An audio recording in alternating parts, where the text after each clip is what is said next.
Hi, and welcome to the Creative Cows DSLR podcast. I'm Robbie Carmen. And I'm Rich Harrington. Rich, I'm feeling a little loopy. Yeah, there's a lot of choices here, isn't there? Yeah. Today we're on this episode, we're going to talk a little bit about loupes, or some people call them viewfinders. Yeah. And tell us a little bit about them, what they do and what they're good for. Well, one of the things that we often say is on the back of one of these cameras, just about everything looks in focus. When you take a giant HD picture and you shrink it down to a 2-inch screen, Everything looks perfectly sharp. yeah, and then you get back to the edit suite and you're like, oh, that shot's soft. You know, especially since a lot of the autofocus capabilities really go out the window when you're in video shooting mode. Right. So it gets really difficult to tell if you have an in-focus image. And to sort of, combat this problem, lots of manufacturers have come up with loupes that basically magnify that image. Yeah, like this guy from Zacuto, this is their ZFinder.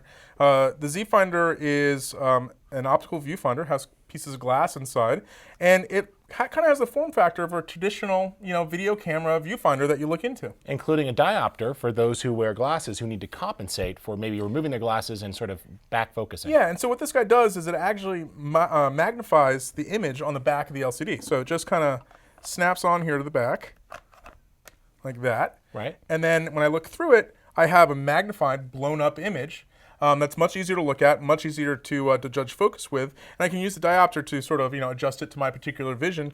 And the really cool thing about this is that it also helps you if you're outside in bright light situations. Good luck trying to use the camera LCD if you're outside at noon. Right. You're not going to have any chance of seeing that. So that's another added benefit. Now with that diopter that you mentioned, you want to actually make sure you've maybe run the image out to an external monitor and adjust the diopter while you are also toggling between looking at an external monitor, because you could be shooting out of focus and sort of tweak the diopter and screw yourself up. Yeah, one of the things that I like to do, and all these manufacturers recommend this, is when you put the loupe or the viewfinder on, is just to pull up some menus to look at some text, because text is very fine lines, and use that text in the menus to sort of adjust the diopter so you get things in focus. Because you're right, you might think you're in focus with the actual lens, but then you're adjusting this and everything's thrown off. That's a very good tip though, using that text which is generated by the camera, so it should be perfectly sharp.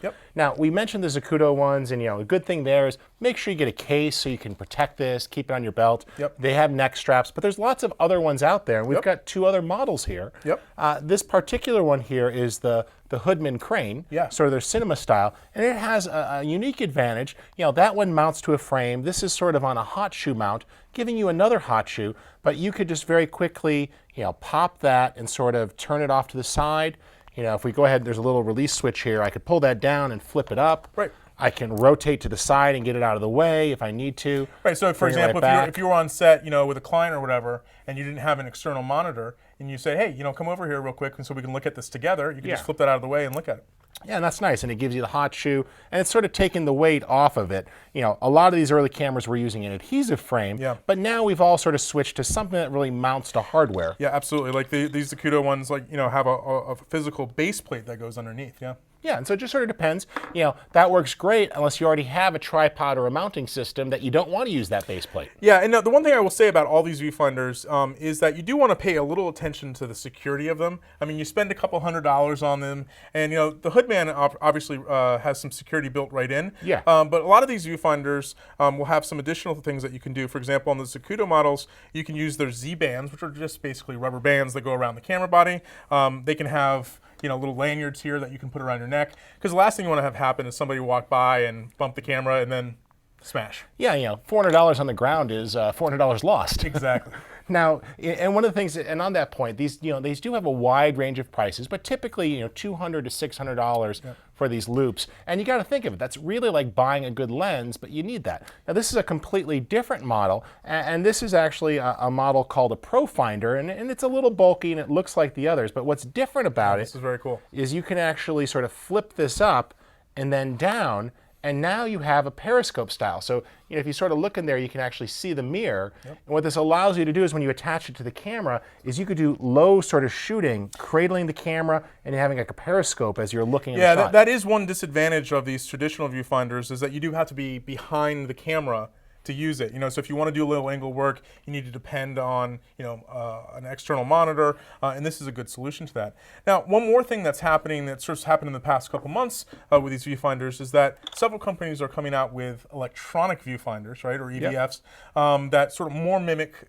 traditional video camcorder viewfinders. Yeah, we've seen both Red Rock Micro and Zacuto announce pretty good, solid ones here. Different prices, different features, but these are giving you a higher resolution screen than what the camera has built in, and you're tapping off of the HDMI port, and then you can use some sort of eye cup. The Zacuto one actually uses the ZFinder right on it, while the one from Red Rock has its own sort of built-in eye cup. I've seen both of these. They look great, and they're just starting to get shipping now, so that's another option. It really just depends upon your shooting style. But the last thing, and I know we've mentioned this before, is I really like how this gives me an extra point of contact. So when I'm shooting here, it's much more stable. Yeah, without the viewfinder on, if you're looking at the camera LCD, you're kind of like, out here in front of you and, pretty unstable. Having it right up against your eye gives you that third point of contact, a little bit more stability when you're doing handheld shooting for sure. Great. Hope you enjoyed this episode. My name's Rich Harrington. And I'm Robbie Carmen. And be sure to head on over to creativecow.net where there's a great DSLR forum